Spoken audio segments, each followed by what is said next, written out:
Je ne suis pas à ma première lutte. J'ai été arrêté 14 fois au Cameroun.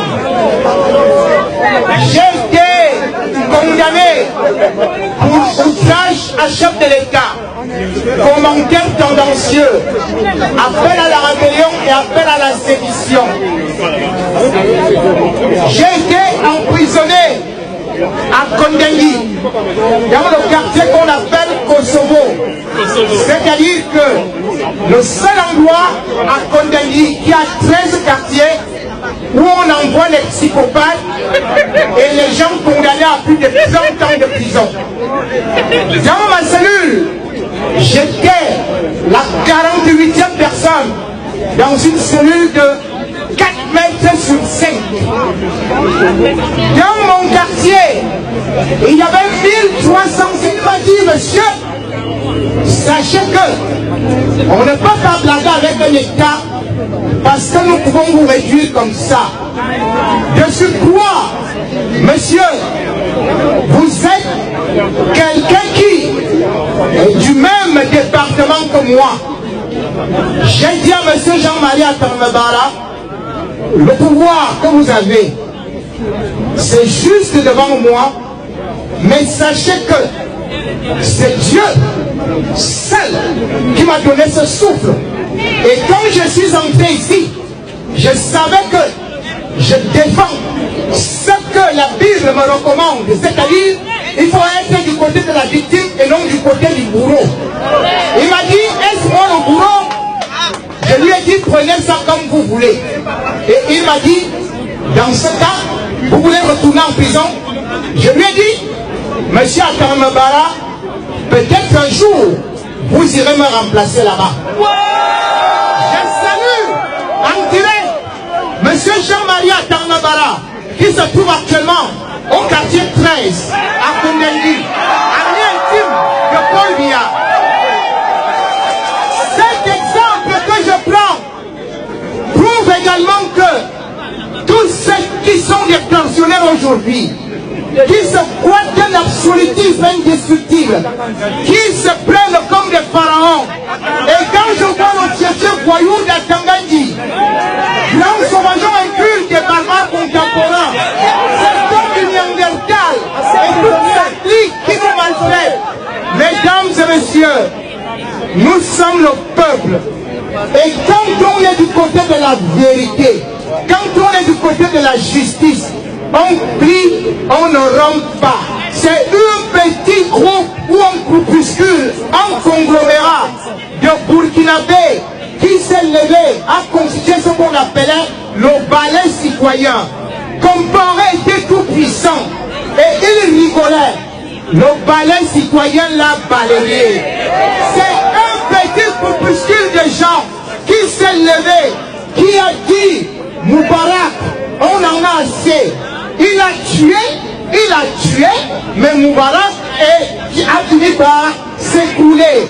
C'est un petit individu qui s'est levé, un enfant qui s'est immolé parce qu'il a vu ce que Ben Ali faisait. Ben Ali a rigolé, mais c'était le sacrifice de l'agneau. Ben Ali aujourd'hui est parti. Mesdames et messieurs, là où nous sommes, nous représentons le peuple le plus riche d'Afrique. Parce que le Cameroun a 287 ethnies. Parce que le Cameroun a toutes les religions. Et parce que le centre du monde se trouve au Cameroun. Particulièrement quand vous faites de la planète, le centre du monde se trouve à Yoko. Et je voulais vous dire, le Cameroun est dans l'Afrique en miniature. Le Satan a voulu en prendre possession. Et on a vu, parce que c'est un complot qui existe depuis, le docteur Lupo Lojoula, l'homme qui a installé officiellement l'homosexualité au Cameroun, est celui qui a écrit une lettre adressée à Paul Biya. Paul Biya est parti de Paris avec son couturier en bas Damas, le seul Africain qui vendait les armes pour détruire l'Afrique.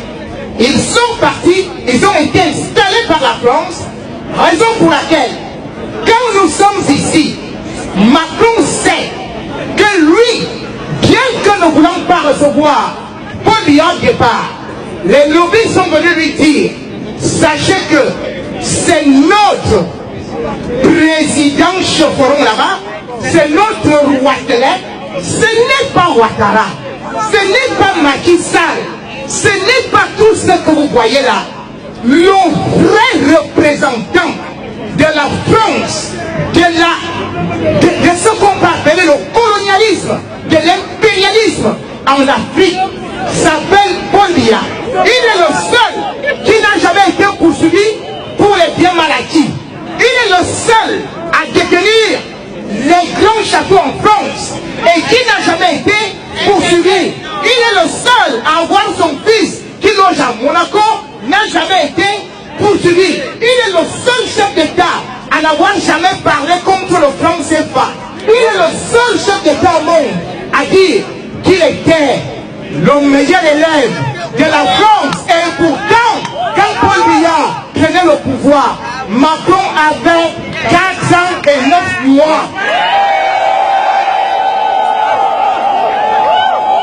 Mesdames et messieurs, je voulais vous dire ceci. Dans les révolutions, de par le pacifisme, il y a André Dinoche qui disait on peut violer l'histoire à condition de lui faire un enfant. Paul Biya violait le Cameroun. Paul Biya violait l'histoire du Cameroun. Paul Biya violait la constitution du Cameroun en 1996, en 2008. Et chaque fois, nous a violé. Mais il vient de faire un enfant. Cet enfant s'appelle la révolution.